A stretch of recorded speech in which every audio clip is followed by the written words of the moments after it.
Get ready, start. Your address has referred to the economic resolution of the AICC session and what you call the bewildering changes taking place in rapid succession. I think changes can seem to be bewildering only to those who wish to remain where they are. Those who wish to go ahead see the changes as part of the changes which are coming about in the entire world. And while you may complain that changes are taking place too fast, let me tell you that there are many countries who feel that the changes are not taking place fast enough. I do not dispute. In fact, I have said so many times that the private sector has made a substantial contribution in bringing about rapid industrialization and in broadening and diversifying the industrial base of our economy. But business and industry should be the first to acknowledge that this process of development had itself brought in its wake certain tensions and new problems, and unless these are effectively tackled, further development will be harmed. Our new economic and social policy resolution only seeks to identify the basic causes of tensions and earnest and to remove them. I welcome your statement that the business community is aware of its obligations. This will improve the image of businessmen in the society of which they are a part. It is possible to draw a minimum program of action and to implement it vigorously. Perhaps I could indicate a few possible directions in which business and industry could act in concert and could demonstrate their awareness of their social obligations. One of the most serious problems facing us is the adulteration of food and drugs. It is a widespread evil which cannot be put down by government action alone. Enlightened sections of the business community could mount a campaign against this evil, which not only deprives the consumer of the value of his money but in many cases poses a positive health hazard. Nothing damages the public image of the business community in India so much as this unethical practice. Another social evil is rather a complex of social evils. It is what is termed as luxurious consumption. This is undesirable by itself because it dissipates the savings of the community into unproductive channels. It is both the cause and the effect of other antisocial practices such as tax evasion and tax avoidance.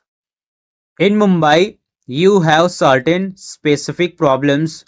I refer to one problem which is mentioned to me by every single foreign tourist who come to Mumbai. This is the entrance to the city. Now, this is something which I have mentioned to the chief minister on every drive into the city and at practically every public forum where I have spoken. And I think this is a matter which the citizens of Mumbai should take up on a large scale. Whether it is the women's organizations, whether it is the business community or anybody else. I think that if everybody acts together, it can be tackled. It is not a very large area, and I do not think that finances alone stand in the way. It is not only the image of Mumbai which is suffering, but Mumbai being one of the important gateways to India. It is the image of India which suffers thereby. You have, Mr. President, mentioned in your address the present policy of the government, which is to encourage new entrepreneurship and talent. But what have businessmen done to identify and promote such talent, of which there is no dearth in the country? The bigger business and industrial establishments, by trying to foreclose profitable lines of business, and sometimes by seeking to produce everything under the same roof or in allied establishments, succeed in keeping out new talent from entering the business field. Associations such as yours and other chambers of commerce should draw up concrete scheme to foster new entrepreneurship and talent. One suggestion which was made at the last meeting of the custodians of the nationalized banks was that some of the senior and professionally qualified executives in bigger establishments who have the necessary skill could step out and start small scale enterprises to provide employment to young engineers and other technical personnel. They will, of course, get all help from the financial institutions in the public sector. Business associations could also play an important and more active part in encouraging businessmen and industrialists in the industrially backward areas.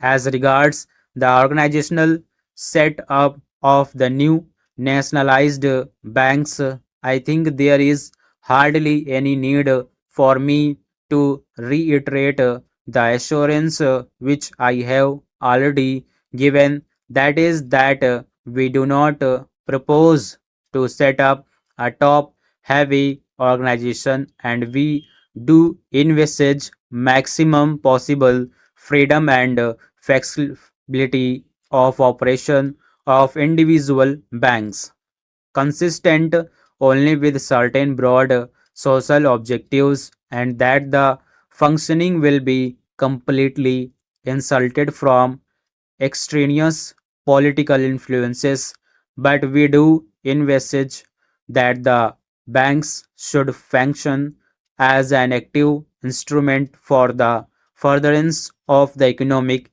and social objectives. Stop.